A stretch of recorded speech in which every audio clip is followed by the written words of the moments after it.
Assalamualaikum warahmatullahi wabarakatuh. Halo adik-adik, calon peserta Olimpiade Geografi Kabupaten. Kali ini kita akan melanjutkan pembahasan untuk soal KSNK 2020, yaitu pada nomor 57 sampai 65. Selamat belajar. Ya, kita buka dulu soalnya nomor 57.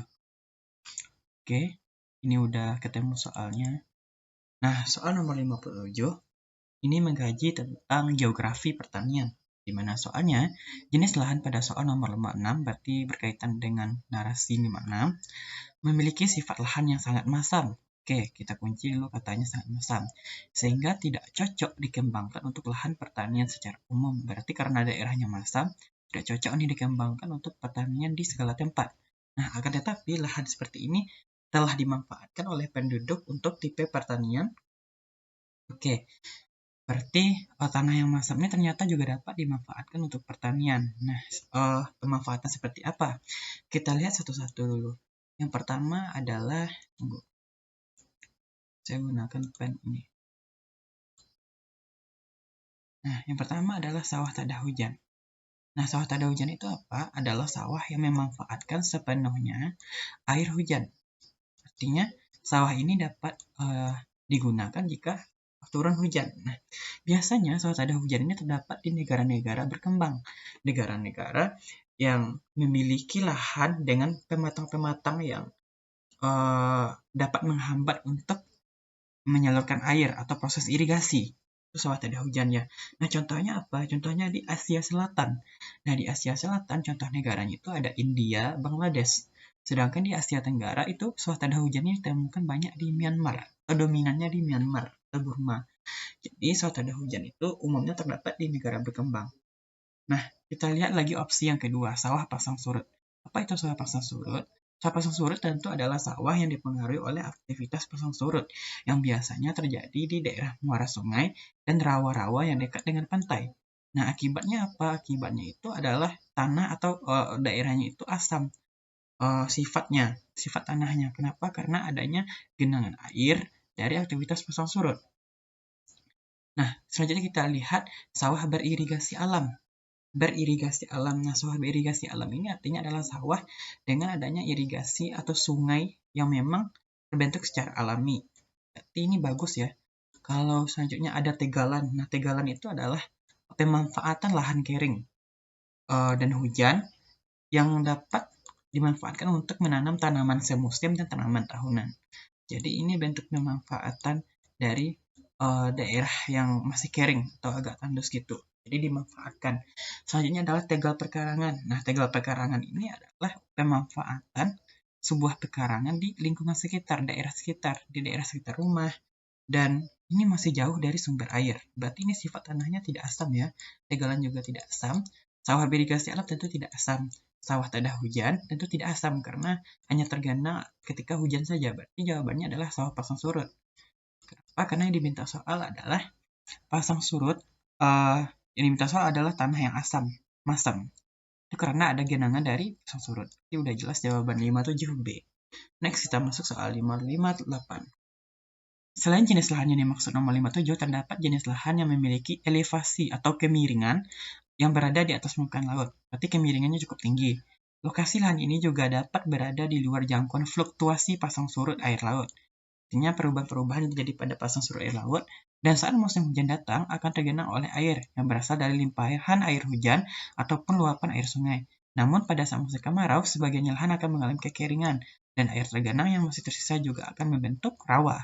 Tipe pertanian yang biasa dikembangkan pada lahan ini adalah, nah kita cek dulu opsinya satu persatu. Yang pertama, sawah irigasi, udah kita bahas tadi, di mana sawah itu adanya irigasi atau pengairan yang jelas, baik irigasi alami maupun buatan. Selanjutnya sawah tak ada hujan adalah sawah yang dipengaruhi oleh air hujan.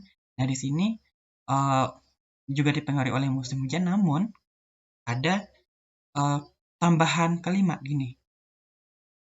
Saat musim hujan datang akan tergenang air yang berasal dari limpahan hujan ataupun luapan air sungai. Namun, pada saat musim kemarau, sebagian lahan akan mengalami kekeringan dan air tergenang yang masih tersisa juga akan membentuk rawa. Nah, kalau di tak ada hujan ini, rata airnya itu tidak tergenang. dan tidak membentuk rawa, tapi mengalami pengeringan lagi. Berarti sawah tidak hujan ini jawabannya udah salah. Selanjutnya adalah sawah leba. Nah, apa itu sawah leba? Sawah leba adalah sawah yang dipengaruhi oleh naik turunnya air rawa secara alami dan tidak ada sistem saluran air. Nah, jika kita pahami kalimat dari sini, itu yang terjadi adalah peristiwa naik turunnya air rawa, dan itu terjadi secara alami, di mana ada pengaruh hujan dan juga terbentuk genangan yang mempengaruhi dan terjadi di rawa. Nah, berarti itu jawabannya adalah sawah leba karena berkaitan dengan aktivitas atau naik turunnya air rawa secara alami. Selanjutnya sawah non pasang surut ini juga tidak. Ini sawah terpadu. Ini sistem pengairan yang terpadu. Nah, jika masih ragu kenapa jawabannya sawah leba, kita lihat kalimat yang ini. Lokasi lahan ini juga dapat berada di fluktuasi pasang surut air laut. Nah, pasang surut air laut itu dan saat musim hujan datang itu kan alami, akan tergenang oleh air. Dan namun pada saat musim kemarau, nah ini kan juga masih sifat alami. Sebagian lahan akan mengalami kekeringan dan air digenang masih tersisa juga akan membentuk rawa. Jadi di sini berkaitan dengan faktor pasang surut yang terjadi alami yang terjadi di rawa. Oke, kita masuk soal nomor 59. Pola kota yang paling tepat dan optimal untuk bentang alam wilayah datar adalah, nah ini membahas tentang pola kota. Nah, hierarki, kalau saya nggak salah, hierarki itu adalah tingkatan. Berarti pola kota itu ada tingkatan-tingkatan tertentu. Ada H1, H2, ada H3 kalau nggak salah, H3, H4, dan H7. Kalau hierarki atau tingkatan H3 itu. Nah, ini berkaitan juga dengan teori tempat sentral untuk hierarki ini. Selanjutnya teori sektoral. Teori sektoral ini berkaitan dengan kegiatan utama, di mana kegiatan utama itu berada di pusat kota. Selanjutnya adalah teori pola pusat ganda. Pusat ganda itu berkaitan dengan adanya pusat aktivitas dari suatu perkotaan yang memiliki peran yang sama. Nah, hal itu biasanya terjadi pada daerah dengan bentang alam yang relatif datar, jadi lebih mudah untuk dikembangkan. Selanjutnya adalah tipe pita. Pita itu kalau kita bentangkan, kalau kita potong kan sama besar gini kan. Nah, ini biasanya memiliki beberapa faktor-faktor yang mempengaruhi kecuali selain wilayahnya yang datar. Selanjutnya ada konsentrasi. Nah, kalau permukiman itu adalah daerah untuk bermukim. Jadi kalau itu artinya adalah daerah untuk bermukim. Itu udah jadi nih daerah bermukim. Kalau pemukiman itu artinya proses. Nah, terbentuknya permukiman. Jadi beda ya penggunaan permukiman dan pemukiman. Nanti jika adik-adik memahami soal geografi. Oke, selanjutnya kita balik lagi ke karakteristik perkotaan yang khas. Yang tidak termasuk, berarti kata kuncinya tidak termasuk. Yang pertama, guyub. Guyub itu apa? Paguyuban ya. Paguyuban itu namanya gamescape atau alami dan kekal. Berarti kekeluargaannya di sini masih alami, kekal, dan masih menjunjung kekeluargaan yang tinggi, kekerabatan dan lain-lain. Nah, kepadatan penduduk tinggi itu benar ada di kota. Individualistik itu emang ada di kota. Modern atau modernisasi juga di kota. Masyarakat heterogen dan beragam itu juga di kota. Itu udah jelas jawabannya adalah guyub, karena masyarakat kota itu tidak menerapkan paguyuban atau sebuah interaksi yang terjadi secara alami dan kekal, melainkan hanya sesaat. Oke, next kita masuk soal nomor 61. Pasar tradisional di negara-negara Asia Tenggara termasuk dalam dalam guna lahan. Nah, ini pemanfaatan lahan ya. Yang pertama kita lihat CBD atau Central Business District, di mana ini adalah pusat bisnis dari kota. Ini juga dikenal ya dengan kawasan finansial. Berarti kalau misalkan ada pasar, berarti letaknya di CBD. Ini pusat bisnis. Oke, kita lihat dulu ya yang lain. Civic Center. Civic Center itu kalau kita terjemahkan berarti pusat perkantoran. Nah, berarti ini membahas tentang pemerintahan. Nah, housing itu adalah perumahan. Kalau tourism itu adalah pariwisata. Pariwisata itu adalah sebuah perjalanan untuk rekreasi. Nah, kalau coastal area itu merupakan daerah pesisir. Apa itu daerah pesisir? Daerah pesisir adalah daerah peralihan dari darat ke laut. Jadi ini adalah daerah pesisir, dari peralihan dari darat menuju laut. Nah, begitu pula sebaliknya. Jadi ini jawabannya udah jelas ya, CBD atau Central Bosnia District. Selanjutnya kita masuk soal nomor 62. Berbeda dengan kota, pemukiman pedesaan juga memiliki karakteristik tertentu. Dua ini yang tidak termasuk karakteristik desa adalah kepadatan rendah, ya, individualistik, ini tidak, ini di kota. Guyup itu ada di desa, seperti yang kita bahas tadi. Kegiatan ekonomi sektor pertanian, nah ini dikenal juga dengan sektor primer. Jadi di desa itu sektor pertaniannya, sektor ekonominya adalah primer, dan masyarakatnya homogen atau tidak beragam. Ini benar. Nah, sistem pertanian ini masih dipengaruhi oleh alam. Karena segala aktivitas petani itu kan menggunakan sumber daya alam, berarti primer. Nah, di sini yang tidak berarti individualistik. Oke, kita lanjut kepada soal nomor 63. Di mana ini membahas tentang RT/RW atau Rencana Tata Ruang Wilayah yang disusun dalam rangka penggarap pembangunan dan pemilihan tata ruang di seluruh administratif adalah, nah kita pahami dulu, harus ada. Nah, tentu memang harus ada kan untuk RT/RW, ada untuk wilayah yang penting, tidak semua wilayah itu harus ada RT/RW yang jelas. Walaupun nanti ada pengelompokan tertentu. Nah, yang ketiga tuh harus ada dan disahkan. Nah, ya, berarti dia harus ada dan sudah disahkan. Kalau belum disahkan berarti belum dapat digunakan untuk sebagai acuan. Ini udah jelas nih jawabannya. C. Yang D, ada tetapi tidak perlu disahkan, yang salah. Tentatif. Nah, tentatif itu apa? Tentatif itu artinya dapat berubah. Jadi jawabannya adalah C untuk nomor 63. Selanjutnya kita masuk soal nomor 64. Sering disosialisasikan bahwa ideologi ekonomi Indonesia adalah ekonomi Pancasila. Hal ini identik dengan, nah kita lihat satu-satu. Yang pertama ada komunisme.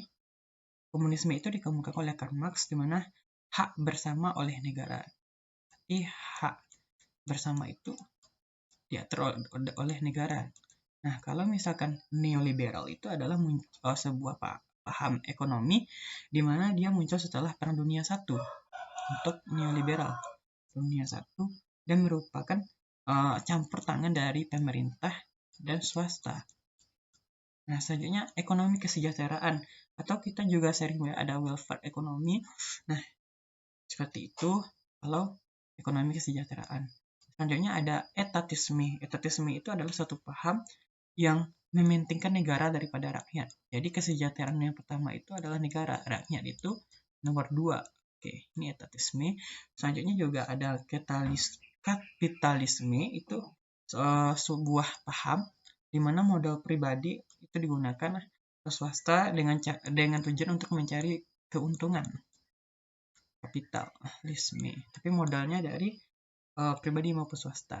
Nah, jadi jika kita lihat ideologi ekonomi Indonesia itu kan Pancasila. Nah, Pancasila itu masih berkaitan dengan ekonomi kesejahteraan atau welfare ekonomi. Jawabannya adalah C. Next, kita masuk soal nomor 5. Pengembangan industri 4.0 sangat ditentukan oleh kegiatan industri.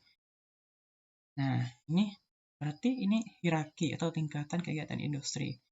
Kita buat ini pembedanya. Berarti ada 4 ya kalau nggak salah. Coba kita buat 4 dulu. Yang pertama adalah industri primer, industri sekunder, industri tersier, dan industri kuarter. Nah, kalau industri primer itu masih berkaitan dengan SDA. Berarti dia dalam melaksanakan kegiatan itu tidak lepas dari SDA seperti pertanian, ada perkebunan, ada pertambangan. Nah, ingat aja ya PPPP, itu berarti di SDA. Nah, kalau sekunder itu adalah sebuah kegiatan industri untuk memberikan nilai terhadap bahan baku yang diperoleh dari alam. Berarti dia telah mengalami kemajuan. Contohnya ada industri manufaktur, ada industri produksi energi, maupun contoh-contoh lainnya. Sedangkan tersier itu tidak lepas dari jasa. Berarti seperti apa? Kalau jasa itu ada seperti wisata, asuransi, itu pada tingkat tersier. Nah, kalau K atau kuarter itu berada pada pemanfaatan teknologi informasi yang baik dan tinggi. Berarti contohnya ini adalah komputasi dan konsultan. Berarti dia memanfaatkan teknologi di sini. Konsultan. konsultan.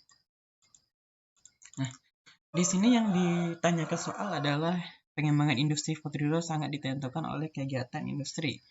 Berarti ada teknologi, ada industri teknologi yang berkaitan sini. Berarti jawabannya adalah quarter. Oke, mungkin sampai di situ dulu pembahasan KSNK 2020 sampai nomor 65. Nanti kita lanjutkan kembali pembahasannya. Terima kasih, saya Jeffrey Fernando. Wassalamualaikum warahmatullahi wabarakatuh.